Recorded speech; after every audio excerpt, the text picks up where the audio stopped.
अकाल जी। डैसटिनी बैनर के इस यूट्यूब चैनल च मैं तुहाडा बहुत बहुत स्वागत करदा। आई होप तुसीं सब अपने अपने घर च सेफली ते ठीक होवोगे। वीडियो शुरू करने तो पहला प्लीज़ साडे इस चैनल नूं सबसक्राइब कर लो, बैल नोटिफिकेशन ते क्लिक करना ना भुल्लिओ ताकि जिन्नी भी असीं इन्फॉर्मेटिव वीडियो असीं तुहाडे तक लैके आउने आ या कोई भी नवीं अपडेट जिहड़ी सानूं मिलदी असीं तुहाडे तक लैके आउने आ ਉਹਦੀ ਇਨਫੋਰਮੇਸ਼ਨ ਅਸੀਂ ਤੁਹਾਡੇ ਤੱਕ ਈਜ਼ੀਲੀ ਪਹੁੰਚਾ ਪਾਈਏ, ਤੁਹਾਡੇ ਲੈਪਟਾਪ ਸਕਰੀਨ ਤੋਂ ਤਾਂ ਨੋਟੀਫਿਕੇਸ਼ਨ ਈਜ਼ੀਲੀ ਪਹੁੰਚ ਸਕੇ। ਅੱਜ ਦੀ ਵੀਡੀਓ ਥੋੜੀ ਲੰਬੀ ਹੋਣ ਵਾਲੀ ਹੈ, ਪਲੀਜ਼ ਵੀਡੀਓ ਸਕਿਪ ਨਾ ਕਰਿਓ, ਐਂਡ ਤੱਕ ਜ਼ਰੂਰ ਦੇਖਿਓ ਤਾਂ ਕਿ ਤੁਹਾਨੂੰ ਇਹਦੇ ਵਿੱਚ ਕੁਝ ਨਾ ਕੁਝ ਸਿੱਖਣ ਨੂੰ ਜ਼ਰੂਰ ਮਿਲੂਗਾ। ਇਹ ਵੀਡੀਓ ਬਹੁਤ ਹੀ ਜ਼ਿਆਦਾ ਇਨਫੋਰਮੇਟਿਵ ਹੋਣ ਵਾਲੀ ਆ। ਅੱਜ ਆਪਾਂ ਗੱਲ ਕਰਾਂਗੇ ਕਿਸੇ ਵੀ ਦੇਸ਼ ਦੇ ਵਿਜ਼ਿਟਰ ਵੀਜ਼ੇ ਬਾਰੇ, ਕਿਹੜੇ ਡਾਕੂਮੈਂਟ ਆਪਾਂ ਨੂੰ ਚਾਹੀਦੇ ਨੇ ਔਰ ਉਸ ਡਾਕੂਮੈਂਟ ਦੀ ਕੀ ਇੰਪੋਰਟੈਂਸ ਹੈ ਉਹਦੇ ਬਾਰੇ ਆਪਾਂ ਗੱਲ ਕਰਾਂਗੇ। ਇਹਦੇ ਵਿੱਚ ਇਹ ਵੀ ਤੁਹਾਨੂੰ ਮੈਂ ਦੱਸੂਗਾ ਕਿ ਆਪਾਂ ਕਿਹੜੇ ਬੈਂਕ ਸਟੇਟਮੈਂਟ ਕਿਵੇਂ ਆਪਾਂ ਰੈਡੀ ਕਰਨੀ ਹੈ, ਜਾਂ ITR ਆਪਾਂ ਕਿੱਦਾਂ ਭਰਨੀ ਹੈ, ਜਾਂ ਇਹਦੇ ਵਿੱਚ ਟਰੈਵਲ ਹਿਸਟਰੀ ਕਿੰਨੀ ਕੁ ਮਾਇਨੇ ਰੱਖਦੀ ਆ ਵਿਜ਼ਿਟਰ ਵੀਜ਼ੇ ਲਈ, ਉਹਦੇ ਬਾਰੇ ਮੈਂ ਤੁਹਾਡੇ ਨਾਲ ਗੱਲ ਕਰੂੰਗਾ। ਪਲੀਜ਼ ਵੀਡੀਓ ਸਕਿਪ ਨਾ ਕਰਿਓ, ਐਂਡ ਤੱਕ ਜ਼ਰੂਰ ਦੇਖਿਓ। ਸਭ ਤੋਂ ਪਹਿਲਾਂ ਮੈਂ ਇਸ ਵਿਜ਼ਿਟਰ ਵੀਜ਼ੇ ਜਾਂ ਜਿਹਨੂੰ ਆਪਾਂ ਟੂਰਿਸਟ ਵੀਜ਼ਾ ਵੀ ਕਹਿ ਲੈਂਦੇ ਆ ਉਹਦੇ ਬਾਰੇ ਮੈਂ ਤੁਹਾਨੂੰ ਇੱਕ ਤਾਂ ਦੋ ਕੈਟਾਗਰੀਆਂ 'ਚ ਇਹ ਵੀਜ਼ਾ ਆਪਾਂ ਅਪਲਾਈ ਕਰਦੇ। ਜਿਹੜੀ ਪਹਿਲਾ ਕੈਟੇਗਰੀ ਉਹਨਾਂ ਵਾਸਤੇ ਹੈ ਜਿਹੜੇ ਬਿਜ਼ਨਸ ਕਰਦੇ ਨੇ, ਔਰ ਦੂਸਰੇ ਜਿਹੜੇ ਕਿਤੇ ਜੋਬ ਕਰਦੇ ਨੇ। ਦੋਵਾਂ ਦਾ ਇੱਕ ਇੱਕ ਕਰਕੇ ਮੈਂ ਸਮਝਾਊਂਗਾ। ਸਭ ਤੋਂ ਪਹਿਲਾਂ ਤੁਸੀਂ ਆਪਾਂ ਗੱਲ ਕਰਦੇ ਹਾਂ ਬਿਜ਼ਨਸ ਵਾਲਿਆਂ ਦੀ, ਕਿ ਬਿਜ਼ਨਸ ਦੇ ਵਿੱਚ ਕਿਹੜੇ ਡਾਕੂਮੈਂਟ ਰਿਕੁਆਇਰਮੈਂਟ ਹੁੰਦੇ ਨੇ ਔਰ ਉਹਦੀ ਕੀ ਇੰਪੋਰਟੈਂਸ ਹੈ, ਆਪਾਂ ਉਹਨੂੰ ਕਿੱਦਾਂ ਰੈਡੀ ਕਰ ਸਕਦੇ ਹਾਂ। ਦੇਖੋ, ਇੱਕ ਬੰਦਾ ਜਿਹੜਾ ਬਿਜ਼ਨਸ ਰਨ ਕਰ ਰਿਹਾ ਉਹਨੂੰ ਸਭ ਤੋਂ ਪਹਿਲੀ ਜਿਹੜੀ ਉਹਦੀ ਰਿਕੁਆਇਰਮੈਂਟ ਹੁੰਦੀ ਆ ਉਹ ਹੁੰਦੀ ਆ ਉਹਦਾ ਜਿਹੜੀ ਸ਼ੋਪ ਹੈ ਜਾਂ ਉਹਦਾ ਆਫਿਸ ਹੈ, ਉਹਨੂੰ ਉਹਦਾ ਪ੍ਰੂਫ ਹੈ। ਉਹਦਾ ਕੀ ਪ੍ਰੂਫ ਹੈ ਕਿ ਉਹ ਬਿਜ਼ਨਸ ਜਾਂ ਰਨ ਕਰ ਰਿਹਾ। ਉਹਦੇ ਲਈ ਹੁਣ 2 ਕਿ 3 ਇੱਦਾਂ ਦੇ ਪ੍ਰੂਫਸ ਮਿਲਦੇ ਨੇ ਜਾਂ ਬਣਦੇ ਨੇ ਜਿਨ੍ਹਾਂ ਲਈ ਆਪਾਂ ਸ਼ੋਅ ਕਰਾ ਸਕਦੇ ਹਾਂ ਕਿ ਅਸੀਂ ਆਪਣਾ ਬਿਜ਼ਨਸ ਕਰ ਰਹੇ ਹਾਂ। ਸਭ ਤੋਂ ਪਹਿਲਾਂ ਆਪਾਂ ਗੱਲ ਕਰਾਂਗੇ ਕਿ ਇੱਕ ਤਾਂ ਅਗਰ ਤੁਸੀਂ ਪਾਰਟਨਰਸ਼ਿਪ ਫਰਮ ਕਰਦੇ ਹੋ, ਸਭ ਤੋਂ ਪਹਿਲਾਂ ਤਾਂ ਤੁਹਾਨੂੰ ਚਾਹੀਦਾ ਹੁੰਦਾ ਇੱਕ ਪਾਰਟਨਰਸ਼ਿਪ ਡੀਡ, ਇੱਕ ਐਫੀਡੇਵਿਟ ਹੁੰਦਾ ਜਿਹਦੇ ਤੁਹਾਡੇ ਪਾਰਟਨਰਸ਼ਿਪ ਡੀਡ ਹੁੰਦੀ ਹੈ ਕਿ ਅਸੀਂ ਆ ਪਾਰਟਨਰ ਆ ਔਰ ਅਸੀਂ ਇੰਨੀ ਦੇਰ ਤੋਂ ਆ ਬਿਜ਼ਨਸ ਰਨ ਕਰ ਰਹੇ ਹਾਂ। ਇੱਕ ਤਾਂ ਉਹ ਜ਼ਰੂਰੀ ਆ। ਉਸ ਤੋਂ ਬਾਅਦ ਇੱਕ ਚੰਡੀਗੜ੍ਹ ਤੋਂ ਫਾਰਮ ਬਣਦਾ ਹੈ, ਬਿਜ਼ਨਸ ਰਜਿਸਟ੍ਰੇਸ਼ਨ ਫਾਰਮ ਅਪਲਾਈ ਹੁੰਦਾ, ਇੱਕ ਤਾਂ ਉਹ ਜ਼ਰੂਰੀ ਹੈ। ਠੀਕ ਹੈ। ਔਰ ਜਿਹੜੇ ਪ੍ਰੋਪਰਾਈਟਰਸ਼ਿਪ ਹੈ ਉਹਨਾਂ ਲਈ ਵੀ ਮੈਂ ਤੁਹਾਨੂੰ ਦੱਸ ਦਿੰਦਾ, ਉਹਨਾਂ ਲਈ ਜਾਂ ਤਾਂ F&B ਫਾਰਮ, ਉਹ ਵੀ ਵੈਸੇ ਤਾਂ ਫ੍ਰੀ ਹੈ ਬਿਲਕੁਲ, ਤੁਸੀਂ ਈਜ਼ੀਲੀ ਆਨਲਾਈਨ ਅਪਲਾਈ ਕਰ ਸਕਦੇ ਹੋ, ਲੇਕਿਨ ਉਹਦੇ 'ਚ ਜਿਹੜਾ ਲੇਬਰ ਇੰਸਪੈਕਟਰ ਹੈ ਉਹ ਤੁਹਾਡੇ ਆਫਿਸ ਤੱਕ, ਤੁਹਾਡੀ ਸ਼ੋਪ ਤੱਕ ਵਿਜ਼ਿਟ ਜ਼ਰੂਰ ਕਰਦਾ ਦੇਖਣ ਵਾਸਤੇ। ਉਹਦੇ ਲਈ ਉਹ ਵੀ ਤੁਹਾਨੂੰ ਮੈਂ ਦੱਸ ਦਿੰਦਾ ਕਿੱਦਾਂ ਆਪਾਂ ਅਪਲਾਈ ਕਰ ਸਕਦੇ ਹਾਂ। ਉਹ ਆਨਲਾਈਨ ਅਪਲਾਈ ਹੁੰਦਾ ਹੈ। ਪੰਜਾਬ ਲੇਬਰ ਤੁਸੀਂ ਅਗਰ ਵੈਬਸਾਈਟ 'ਤੇ ਭਰੋਗੇ ਤਾਂ ਉਹ ਨਿਕਲ ਆਏਗਾ ਪੂਰੀ ਵੈਬਸਾਈਟ ਤੋਂ। ਤੁਸੀਂ ਉੱਥੇ ਜਾ ਕੇ ਜਿਹੜੇ ਉਹਨਾਂ ਦੀ ਡਾਕੂਮੈਂਟ ਰਿਕੁਆਇਰਡ ਹੈ, ਇੱਕ ਫਰੰਟ ਆਪਣੇ ਆਫਿਸ ਦੀ ਜਾਂ ਤੁਹਾਡੀ ਦੁਕਾਨ ਦੀ ਫਰੰਟ, ਇੱਕ ਅੰਦਰ ਦੀ, ਇੱਕ ਉਹਦੀ ਰਜਿਸਟ੍ਰੇਸ਼ਨ MSME, ਜਾਂ ਜੇ ਤੁਸੀਂ ਕਿਰਾਏ 'ਤੇ ਹੋ ਤਾਂ ਇੱਕ ਕਰਾਰਨਾਮਾ, ਕਿਰਾਏ ਦਾ ਕਰਾਰਨਾਮਾ ਕਿ ਇਹ ਕਿਰਾਏ 'ਤੇ ਹੈ, ਰੈਂਟ ਡੀਡ ਜਿਹਨੂੰ ਆਪਾਂ ਕਹਿ ਦਿੰਦੇ ਹਾਂ, ਜਾਂ ਉਹ ਚੀਜ਼ ਤੁਹਾਨੂੰ ਸ਼ੋਅ ਕਰਨੀ ਪਏਗੀ ਉਹਦੇ ਵਿੱਚ। ਜਦੋਂ ਚੀਜ਼ਾਂ ਤੁਸੀਂ ਸਾਰੀ ਅਪਲਾਈ ਕਰ ਲੈਂਦੇ ਹੋ, ਇੱਕ ਫੋਟੋ ਤੁਹਾਡੀ ਲੱਗਦੀ ਹੈ, ਇੱਕ ਸਿਗਨੇਚਰ ਲੱਗਦੇ ਨੇ, ਤੁਹਾਡਾ ਆਧਾਰ ਕਾਰਡ ਲੱਗਦਾ ਆ। ਇਹ ਜਦੋਂ ਤੁਸੀਂ ਸਭ ਕੁਝ ਤਿਆਰ ਕਰ ਲੈਂਦੇ ਹੋ ਤਾਂ ਤੁਹਾਡੇ ਈਜ਼ੀਲੀ ਤੁਹਾਡੇ ਤੱਕ ਜਿਹੜਾ ਲੇਬਰ ਇੰਸਪੈਕਟਰ ਹੈ ਉਹ ਤੁਹਾਡੇ ਆਫਿਸ ਤੱਕ ਪਹੁੰਚ ਕਰਕੇ ਉਹ ਸਭ ਚੀਜ਼ ਵੈਰੀਫਾਈ ਕਰਦਾ ਔਰ ਉਸ ਚੀਜ਼ ਨੂੰ ਆਨਲਾਈਨ ਇਸ਼ੂ ਕਰ ਦਿੰਦਾ, ਜਿਹਨੂੰ ਤੁਸੀਂ ਈਮੇਲ 'ਤੇ ਆ ਜਾਂਦੇ ਤੁਹਾਡੇ, ਤੁਸੀਂ ਈਜ਼ੀਲੀ ਡਾਊਨਲੋਡ ਕਰ ਸਕਦੇ ਹੋ। ਇੱਕ ਤਾਂ ਇਹ ਚੀਜ਼ ਹੈ। ਔਰ ਦੂਸਰੀ ਹੈ MSME, ਜਿਹਨੂੰ ਆਪਾਂ ਆਸਾਨ ਸ਼ਬਦਾਂ 'ਚ ਆਧਾਰ ਉਦਯੋਗ ਕਹਿ ਦਿੰਦੇ ਹਾਂ। ਆਧਾਰ ਉਦਯੋਗ ਤੋਂ ਵੀ ਤੁਸੀਂ ਆਪਣਾ ਵੀਜ਼ਾ ਅਪਲਾਈ ਕਰ ਸਕਦੇ ਹੋ। ਆਧਾਰ ਉਦਯੋਗ ਵੀ ਇੱਕ ਤਰ੍ਹਾਂ ਦਾ ਪ੍ਰੂਫ ਹੀ ਹੈ। ਉਹ ਬਿਲਕੁਲ ਫ੍ਰੀ ਹੈ। ਉਹ ਵੀ ਆਨਲਾਈਨ ਤੁਸੀਂ ਆਧਾਰ ਕਾਰਡ ਦੇ ਮਾਧਿਅਮ ਨਾਲ ਤੁਸੀਂ ਆਧਾਰ ਉਦਯੋਗ ਅਪਲਾਈ ਕਰ ਸਕਦੇ ਹੋ, ਔਰ ਉਸੇ ਟਾਈਮ ਹੀ ਜਿੱਦਾਂ ਤੁਸੀਂ ਸਾਰੀ ਉਹਨਾਂ ਦੀ ਵੈਰੀਫਿਕੇਸ਼ਨ ਪੂਰੀ ਕਰ ਦਿੰਦੇ ਹੋ ਔਰ ਉਸੇ ਟਾਈਮ ਹੀ ਤੁਸੀਂ ਉਹਨੂੰ ਡਾਊਨਲੋਡ ਕਰ ਸਕਦੇ ਹੋ। ਉਸ ਤੋਂ ਬਾਅਦ ਦੀ ਜਿਹੜੀ ਦੂਸਰੀ ਗੱਲ ਆਉਂਦੀ ਹੈ ਬਿਜ਼ਨਸ ਦੇ ਪ੍ਰੂਫ ਦੀ ਇਨਕਮ ਟੈਕਸ ਰਿਟਰਨ। ਹੁਣ ਉਹ ਬਹੁਤ ਜ਼ਿਆਦਾ ਜ਼ਰੂਰੀ, ਬਹੁਤ ਇੰਪੋਰਟੈਂਸ ਉਸ ਡਾਕੂਮੈਂਟ ਦੀ ਕਿ ਉਹਨੂੰ ਆਪਾਂ ਕਿੱਦਾਂ ਤਿਆਰ ਕਰਨਾ ਆ। ਦੇਖੋ, ਜਿਹੜੇ ਜੋਬ ਕਰਦੇ ਨੇ ਉਹਨਾਂ ਦੀ ਜਿਹੜੀ ਇਨਕਮ ਟੈਕਸ ਰਿਟਰਨ ਨੇ ਉਹ ਕੈਟਾਗਰੀ ਹੋਰ ਹੁੰਦੀ ਹੈ। ਜਿਹੜੇ ਬਿਜ਼ਨਸ ਕਰਦੇ ਨੇ ਉਹਨਾਂ ਦੀ ਉਹ ਕੈਟਾਗਰੀ ਹੋਰ ਹੁੰਦੀ ਹੈ। ਬਿਜ਼ਨਸ ਵਾਸਤੇ ਤੁਹਾਨੂੰ ਤੁਹਾਡਾ ਜਿਹੜੀ ਬੈਂਕ ਦੀ ਕਰੰਟ ਅਕਾਊਂਟ ਦੀ ਸਟੇਟਮੈਂਟ ਲਾਉਣੀ ਜ਼ਰੂਰੀ ਹੈ। ਅਗਰ ਤੁਸੀਂ ਉਹ ਨਹੀਂ ਲਾਓਗੇ ਤਾਂ ITRs ਦੇ ਵਿੱਚ ਉਹਦਾ ਕੋਈ ਬੈਨੀਫਿਟ ਨਹੀਂ ਹੈ। ਅਗਰ ਤੁਸੀਂ ਜੋ ਤੁਹਾਡਾ CA ਆ ਉਹ ਤੁਹਾਨੂੰ ਪੂਰੇ ਸਾਲ ਦਾ ਜਿਹੜੀ ਤੁਹਾਡੀ ਬੈਲੈਂਸ ਸ਼ੀਟ ਹੈ ਉਹ ਤੁਹਾਨੂੰ ਬਣਾ ਕੇ ਦਿੰਦਾ, ਉਹਦੇ ਥਰੂ ਤੋਂ ਹੀ ਤੁਸੀਂ ਆਪਣਾ ਇਨਕਮ ਟੈਕਸ ਰਿਟਰਨ ਤੁਸੀਂ ਆਪਣੀ ਤਿਆਰ ਕਰਾ ਸਕਦੇ ਹੋ। ਇਹ ਨਹੀਂ ਹੈ ਕਿ ਅਗਰ ਤੁਹਾਡੀ 1 ਸਾਲ ਦੀ ਇਨਕਮ 6 ਲੱਖ ਰੁਪਇਆ ਤਾਂ ਤੁਸੀਂ ਉਹਨੂੰ ਵਧਾ ਕੇ ਦੱਸ ਰਹੇ ਹੋ, ਨਹੀਂ, ਇੱਦਾਂ ਬਿਲਕੁਲ ਨਹੀਂ ਚੱਲ ਸਕਦਾ, ਕਿਉਂਕਿ ਇਹ ਚੀਜ਼ ਵੈਰੀਫਾਈ ਹੋ ਜਾਂਦੀ ਹੈ। ਤੁਹਾਡੇ ਜੋ ਤੁਸੀਂ ਸੇਵਿੰਗ ਜਾਂ ਤੁਸੀਂ ਕਰੰਟ ਅਕਾਊਂਟ ਜਦੋਂ ਤੁਸੀਂ ਲਾਓਗੇ ਉਹਦੀ 1 ਸਾਲ ਦੀ ਜਿਹੜੀ ਟੋਟਲ ਬੈਲੈਂਸ ਸ਼ੀਟ ਹੁੰਦੀ ਹੈ ਉਹਦੇ ਤੋਂ ਚੀਜ਼ ਵੈਰੀਫਾਈ ਹੋ ਜਾਂਦੀ ਹੈ। ਜੋ ਤੁਹਾਡਾ ਬਿਲਕੁਲ ਸਹੀ ਤੁਹਾਡੇ ਪ੍ਰੂਫ ਨੇ ਜਾਂ ਬਿਲਕੁਲ ਸਹੀ ਤੁਹਾਡੀ ਇਨਕਮ ਹੈ, ਅਗਰ ਤੁਸੀਂ ਉਹ ਸ਼ੋਅ ਕਰਦੇ ਹੋ ਤਾਂ ਤੁਹਾਨੂੰ ਵੀਜ਼ਾ ਡੈਫੀਨੇਟਲੀ ਮਿਲ ਜਾਂਦਾ ਆ। ਇਨਕਮ ਟੈਕਸ ਰਿਟਰਨ 2 ਸਾਲ ਦੀ ਮਿਨੀਮਮ ਇਨਕਮ ਟੈਕਸ ਰਿਟਰਨ ਤੁਹਾਨੂੰ ਸ਼ੋਅ ਕਰਾਉਣੀ ਜ਼ਰੂਰੀ ਆ। ਉਸ ਤੋਂ ਬਾਅਦ ਇਨਕਮ ਟੈਕਸ ਰਿਟਰਨ ਤੋਂ ਬਾਅਦ ਇੱਕ ਕਰੰਟ ਅਕਾਊਂਟ ਔਰ ਸੇਵਿੰਗ ਅਕਾਊਂਟ, ਇਹਨਾਂ ਦੋਵਾਂ ਦਾ ਸ਼ੋਅ ਕਰਾਉਣਾ ਵੀ ਬਹੁਤ ਜ਼ਰੂਰੀ ਹੈ, ਕਿਉਂਕਿ ਜਿਹੜਾ ਬੰਦਾ ਆਲਰੇਡੀ ਬਿਜ਼ਨਸ ਰਨ ਕਰ ਰਿਹਾ ਹੈ ਉਹ ਇਸ ਚੀਜ਼ ਨੂੰ ਅਗਰ ਸ਼ੋਅ ਨਹੀਂ ਕਰਾਉਂਦਾ ਤਾਂ ਉਹਦਾ ਜਿਹੜਾ ਬਿਜ਼ਨਸ ਹੈ, ਚਾਹੇ ਤੁਸੀਂ MSME ਲਾ ਲਓ ਜਾਂ ਕੁਝ ਵੀ ਲਾ ਲਓ, ਉਹ ਇਹ ਚੀਜ਼ ਕਾਊਂਟ ਨਹੀਂ ਹੋਏਗੀ। ਔਰ ਕੁਝ ਸੈਕਟਰਸ ਦੇ ਵਿੱਚ GST ਨੰਬਰ ਅਗਰ ਤੁਸੀਂ ਲਾਉਂਦੇ ਹੋ, ਕੁਝ ਸੈਕਟਰ ਦੇ ਵਿੱਚ GST ਨੰਬਰ ਵੀ ਅਲਾਉਡ ਹੈ। ਤੁਸੀਂ ਅਗਰ GST ਨੰਬਰ ਵੀ ਲਾਉਂਦੇ ਹੋ ਤਾਂ ਉਹ ਚੀਜ਼ ਵੀ ਤੁਹਾਡੇ ਲਈ ਬਹੁਤ ਜ਼ਿਆਦਾ ਬੈਨੀਫਿਟ ਵਾਲੀ ਹੋਏਗੀ। ਕਰੰਟ ਅਕਾਊਂਟ ਔਰ ਸੇਵਿੰਗ ਅਕਾਊਂਟ ਬਾਰੇ ਮੈਂ ਤੁਹਾਨੂੰ ਇਹ ਕਲੀਅਰ ਕਰਦਾ ਕਿ ਤੁਸੀਂ ਕਰੰਟ ਅਕਾਊਂਟ ਅਗਰ ਸ਼ੋਅ ਕਰਦੇ ਹੋ, ਕਰੰਟ ਅਕਾਊਂਟ ਦੇ ਵਿੱਚ ਬੈਲੈਂਸ ਹੋਵੇ ਜਾਂ ਨਾ ਹੋਵੇ, it's not big deal, but ਹਰ ਮਹੀਨੇ 28 ਜਾਂ 29 ਤਰੀਕ ਨੂੰ ਤੁਹਾਨੂੰ ਇੱਕ ਟ੍ਰਾਂਜੈਕਸ਼ਨ ਆਪਣੀ ਕਰੰਟ ਅਕਾਊਂਟ ਤੋਂ ਸੇਵਿੰਗ ਅਕਾਊਂਟ ਦੇ ਵਿੱਚ ਕਰਨੀ ਬਹੁਤ ਜ਼ਰੂਰੀ ਹੈ। ਉਹ ਕਿਉਂ? ਕਿਉਂਕਿ ਕਰੰਟ ਅਕਾਊਂਟ ਅਗਰ ਤੁਸੀਂ ਰਨਿੰਗ ਕਰਦੇ ਹੋ ਜ਼ਿਆਦਾ, ਅਗਰ ਤੁਸੀਂ ਲਾਉਂਦੇ ਹੋ ਤਾਂ ਤੁਹਾਨੂੰ ਕਰੰਟ ਅਕਾਊਂਟ ਦੀ ਜਿਹੜੀ ਸਟੇਟਮੈਂਟ ਜ਼ਿਆਦਾ ਰਨਿੰਗ ਦੇ ਵਿੱਚ ਚਾਹੀਦੀ ਹੈ। ਕਿਉਂ? ਉਹ ਵੀ ਤੁਹਾਨੂੰ ਮੈਂ ਦੱਸ ਦਿੰਦਾ, ਕਿਉਂਕਿ ਅਗਰ ਤੁਹਾਡਾ ਬਿਜ਼ਨਸ ਰਨ ਹੋ ਰਿਹਾ, ਅਗਰ ਤੁਸੀਂ ਸੇਵਿੰਗ ਹਿਲਾਓਗੇ ਉਹਨੂੰ ਕੋਈ ਬੈਨੀਫਿਟ ਨਹੀਂ ਹੈ, ਅਗਰ ਤੁਸੀਂ ਕਰੰਟ ਨੂੰ ਹਿਲਾਓਗੇ ਉਸ ਚੀਜ਼ ਦਾ ਤੁਹਾਨੂੰ ਪ੍ਰੋਪਰ ਬੈਨੀਫਿਟ ਮਿਲੇਗਾ। ਕਰੰਟ ਦੇ ਵਿੱਚ ਐਂਡ ਤੱਕ ਜਦੋਂ ਤੁਸੀਂ ਐਮਬੈਸੀ 'ਚ ਫਾਈਲ ਲਾਣੀ ਆ, ਤੁਹਾਡੇ ਬੈਂਕ ਬੈਲੈਂਸ ਹੋਵੇ ਜਾਂ ਨਾ ਹੋਵੇ ਇਹ ਕੋਈ ਮੈਟਰ ਨਹੀਂ ਕਰਦਾ, ਲੇਕਿਨ ਕਰੰਟ ਅਕਾਊਂਟ ਦੀ ਟ੍ਰਾਂਜੈਕਸ਼ਨਸ ਜ਼ਰੂਰ ਮੈਟਰ ਕਰਦੀਆਂ ਨੇ। ਹਰ ਮੰਥ ਦੇ ਐਂਡ ਤੇ ਤੁਹਾਨੂੰ ਇੱਕ ਸੇਵਿੰਗ ਆਪਣੀ ਸ਼ੋਅ ਕਰਾਣੀ ਪਏਗੀ ਕਿ ਅੱਜ 1 ਮਹੀਨੇ 'ਚ ਸਾਡੀ ਟ੍ਰਾਂਜੈਕਸ਼ਨ ਹੋਈ ਸੀ, ਉਹਦੇ ਵਿੱਚ ਸਾਨੂੰ ਬਚਿਆ, ਉਹ ਅਸੀਂ ਟ੍ਰਾਂਜੈਕਸ਼ਨ ਸੇਵਿੰਗ ਵਿੱਚ ਕਰਾ ਲਈ। ਅਗਰ ਤੁਹਾਡੀ ਮਹੀਨੇ ਦੀ ਅਗਰ ਤੁਹਾਡੀ ਟੋਟਲ ਇਨਕਮ ਲੱਖ ਜਾਂ 1.25 ਲੱਖ ਰੁਪਏ ਦੀ ਹੁੰਦੀ ਹੈ, ਉਹਦੇ 'ਚ ਤੁਹਾਡੀ ਜਿਹੜੀ ਸੇਵਿੰਗ ਹੈ 20 ਜਾਂ 30 ਹਜ਼ਾਰ ਦੀ ਹੁੰਦੀ ਹੈ, ਤਾਂ ਤੁਸੀਂ ਉਹ 30 ਹਜ਼ਾਰ ਨੂੰ ਹਰ ਮਹੀਨੇ ਦੇ ਐਂਡ ਤੇ 28 ਜਾਂ 29 ਜਾਂ 30 ਤਰੀਕ ਨੂੰ ਤੁਸੀਂ ਆਪਣੇ ਸੇਵਿੰਗ ਦੇ ਵਿੱਚ ਟ੍ਰਾਂਸਫਰ ਕਰਨ ਵਾਲੀ ਅਗਰ ਤੁਸੀਂ ਟ੍ਰਾਂਜੈਕਸ਼ਨ ਦਿਖਾਉਂਦੇ ਹੋ ਤਾਂ ਇਸ ਚੀਜ਼ ਜਿਹੜੀ ਬੈਲੈਂਸ ਨੂੰ ਜਿਹੜਾ ਇਹ ਸਟੇਟਮੈਂਟ ਹੈ ਇਹਦੀ ਜਿਹੜੀ ਆਪਾਂ ਸ਼ੋਅ ਕਰਾਉਣਾ ਆ ਉਹਦੀ ਇੰਪੋਰਟੈਂਸ ਬਹੁਤ ਵੱਧ ਜਾਂਦੀ ਹੈ। ਹਰ ਮਹੀਨੇ ਲਾਸਟ ਤੇ ਤੁਸੀਂ ਇੱਕ ਐਂਟਰੀ ਆਪਣੇ ਕਰੰਟ ਤੋਂ ਸੇਵਿੰਗ ਵਿੱਚ ਦਿਖਾਉਣੀ ਬਹੁਤ ਜ਼ਰੂਰੀ ਹੈ। ਅਗਰ ਤੁਸੀਂ ਇਹ ਨਹੀਂ ਕਰਦੇ ਤਾਂ ਉਹ ਤੁਹਾਡੀ ਜਿਹੜੀ ਸਟੇਟਮੈਂਟ ਥੋੜੀ ਕਮਜ਼ੋਰ ਪੈ ਜਾਂਦੀ ਹੈ। ਠੀਕ ਹੈ, ਇਹ ਜਿਹੜੇ ਪ੍ਰੂਫ ਸੀਗੇ ਇਹ ਜਿਹੜੇ ਤੁਹਾਨੂੰ ਮੈਂ ਦੱਸ ਰਿਹਾ। ਉਸ ਤੋਂ ਬਾਅਦ ਕੁਝ ਕੰਟਰੀਜ਼ ਲਈ ਜਿਵੇਂ ਯੂਰਪ ਦੀਆਂ ਕੁਝ ਕੰਟਰੀ ਇਟਨਰੀ ਮੰਗਦੀਆਂ ਆ, ਉਹ ਤੁਸੀਂ ਈਜ਼ੀਲੀ ਆਪਣੇ ਕਿਸੇ ਵੀ ਵੈਬਸਾਈਟ ਤੋਂ ਬੁੱਕ ਕਰਾ ਸਕਦੇ ਹੋ। ਰਿਟਰਨ ਟਿਕਟ ਔਰ ਹੋਟਲ ਬੁਕਿੰਗ ਇਹ ਚੀਜ਼ ਮੰਗਦੀਆਂ ਆ। ਯੂਰਪ ਦੇ ਕੁਝ ਪਾਰਟਸ ਹੈਗੇ ਨੇ, ਯੂਰਪ ਦੇ ਕੁਝ ਕਿ ਮੋਸਟਲੀ ਜਿਹੜੇ ਪਾਰਟਸ ਨੇ ਉਹ ਚੀਜ਼ ਮੰਗਦੀਆਂ ਨੇ, ਤੁਹਾਡੀ ਰਿਟਰਨ ਟਿਕਟ ਮੰਗਦੇ ਆ।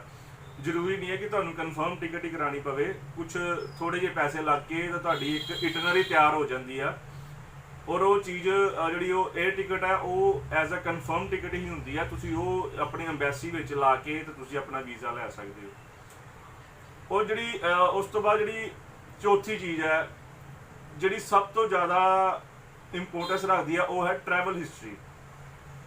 ਬੜੇ ਜਣੇ ਕਹਿ ਦਿੰਦੇ ਨੇ ਕਿ ਸਰ ਅਸੀਂ ਯੂਰਪ ਜਾਣਾ ਚਾਹੁੰਦੇ ਹਾਂ, ਸਾਡਾ ਵੀਜ਼ਾ ਲਵਾ ਦਿਓ, ਜਾਂ ਅਸੀਂ ਕੈਨੇਡਾ ਜਾਂ ਅਸੀਂ USA ਜਾਣਾ ਚਾਹੁੰਦੇ ਹਾਂ, ਸਾਡਾ ਵੀਜ਼ਾ ਲਵਾ ਦਿਓ। ਹੁਣ ਉਸ ਚੀਜ਼ ਦੇ ਉੱਤੇ ਕਿ ਇਹ ਜਿਹੜੀ ਟਰੈਵਲ ਹਿਸਟਰੀ ਕਿੰਨੀ ਕੁ ਮੈਟਰ ਕਰਦੀ ਆ ਉਹਦੇ ਬਾਰੇ ਮੈਂ ਤੁਹਾਨੂੰ ਚਾਨਣਾ ਪਾਉਣਾ ਕਿ ਟਰੈਵਲ ਹਿਸਟਰੀ ਬਹੁਤ ਜ਼ਿਆਦਾ ਮਾਇਨੇ ਕਰਦੀ ਆ। ਅਗਰ ਤੁਸੀਂ ਕਹੋ ਕਿ ਡਾਇਰੈਕਟ ਹੀ ਤੁਸੀਂ ਯੂਰਪ ਦੇ ਲਈ ਵੀਜ਼ਾ ਲਾ ਦਿਓ ਤਾਂ ਇਹ ਬਹੁਤ ਜ਼ਿਆਦਾ ਡਿਫਿਕਲਟ ਆ। ਯੂਰਪ ਡਾਇਰੈਕਟ ਫਰੈਸ਼ ਪਾਸਪੋਰਟ ਦੇ ਉੱਤੇ ਵੀਜ਼ਾ ਲੱਗਣਾ ਬਹੁਤ ਘੱਟ ਚਾਂਸ ਹੈ, ਰੇਅਰ ਚਾਂਸ ਹੈ ਕਿ ਤੁਹਾਡਾ ਵੀਜ਼ਾ ਲੱਗ ਜੇ। क्योंकि इस टाइम यूरोप की भी इंपोर्टेंस उन्नी है जिन्नी कैनेडा यूके और USA की आ या आस्ट्रेलिया की आ। हुण ये चीज़ मैं तुहानूं दस रहा, अगर तुसी यूरोप जाना चाहते हो घट खर्चे दे विच, तुसी लाखां रुपया नहीं भरना चाहते एजेंट्स दे, तो थोड़ी जी एफर्ट्स करो, थोड़े जे पैसे खर्च करो, एक अपनी वधिया जे कंसलटेंट कोलों तुसी अपना एक टूर पैकेज प्लान करो। टूर पैकेज प्लान करके तुसी उस चीज़ उत्थे जाओ, जिद्दां सिंगापुर, मलेशिया, थाईलैंड, ये 3 कंट्रियां का पैकेज एक बन सकता है। उस तो बाद तुसी दुबई का पैकेज अगर तुसी ले लो, या एक तुसी इंडोनेशिया ऐड कर सकते हो सिंगापुर के नाल, वो भी बहुत वधिया कंट्री आ। उस तो बाद थोड़ी हाई लैवल तुसी थोड़ा उपर चल जाओ, तुसी कजाकिस्तान या रशिया का टूर एक प्लान कर लो।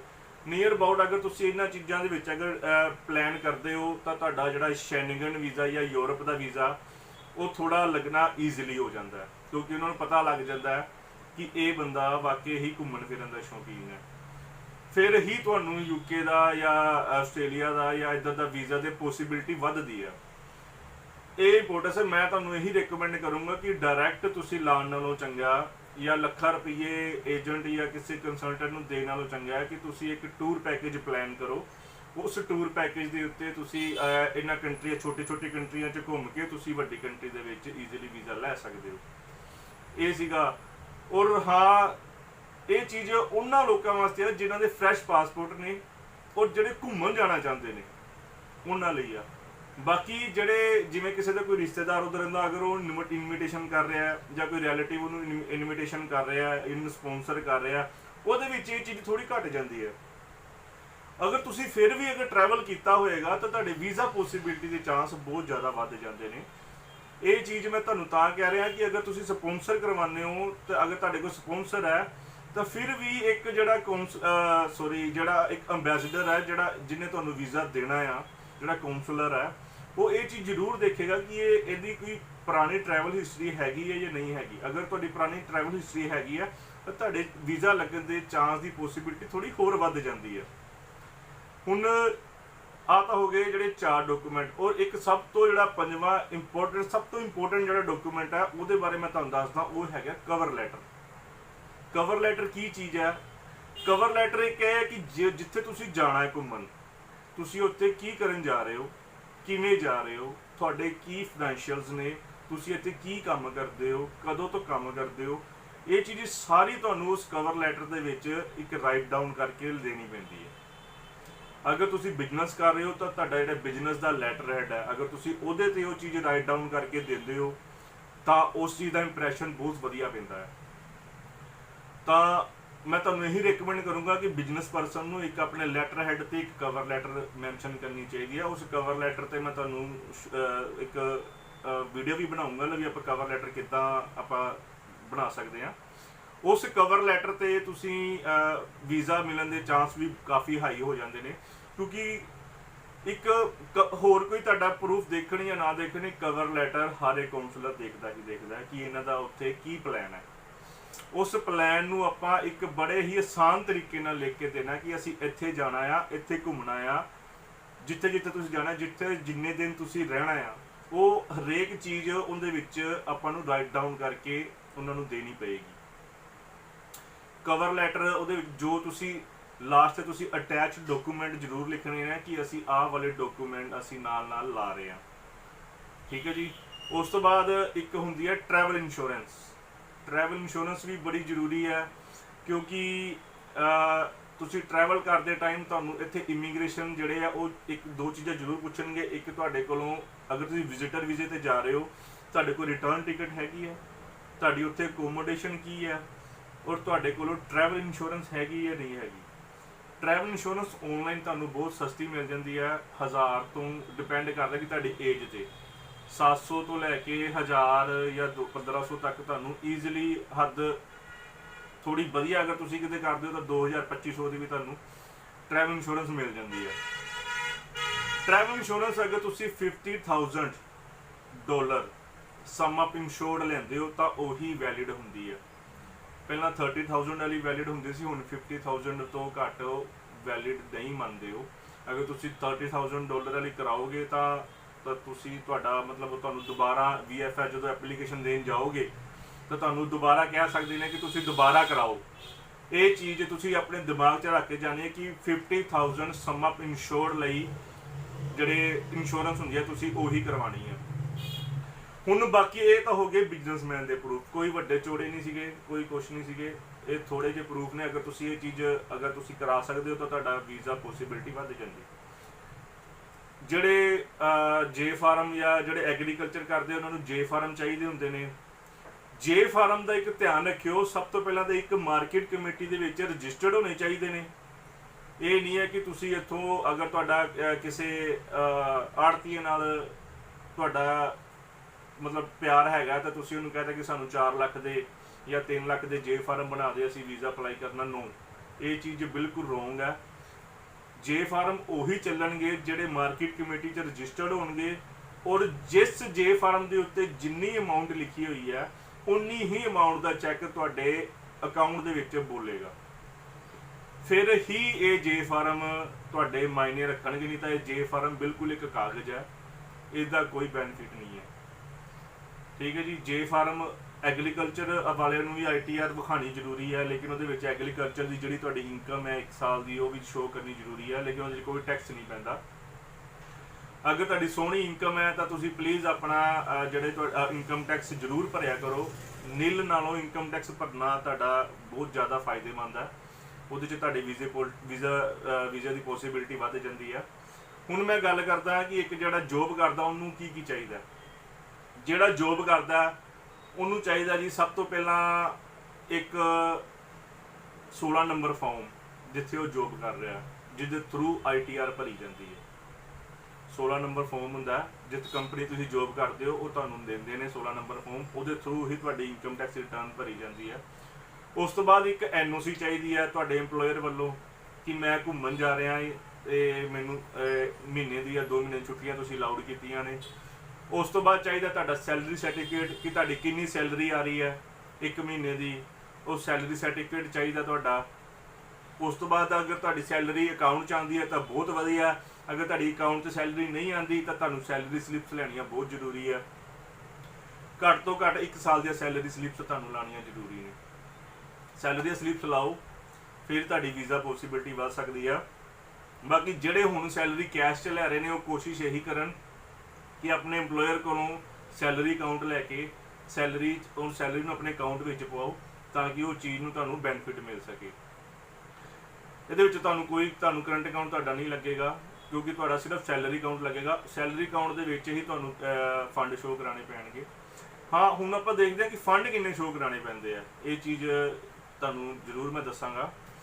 ਦੇਖੋ, ਅਗਰ ਤੁਸੀਂ ਕਾਨੂੰਨੀ ਤੌਰ 'ਤੇ ਚੱਲਦੇ ਹੋ ਤਾਂ ਇੱਕ ਦਿਨ ਦਾ 100 ਤੋਂ 200 ਯੂਰੋ ਦੇ ਤੁਹਾਨੂੰ ਫੰਡ ਸ਼ੋਅ ਕਰਾਉਣੇ ਪੈਂਦੇ ਨੇ ਇੱਕ ਦਿਨ ਦੇ।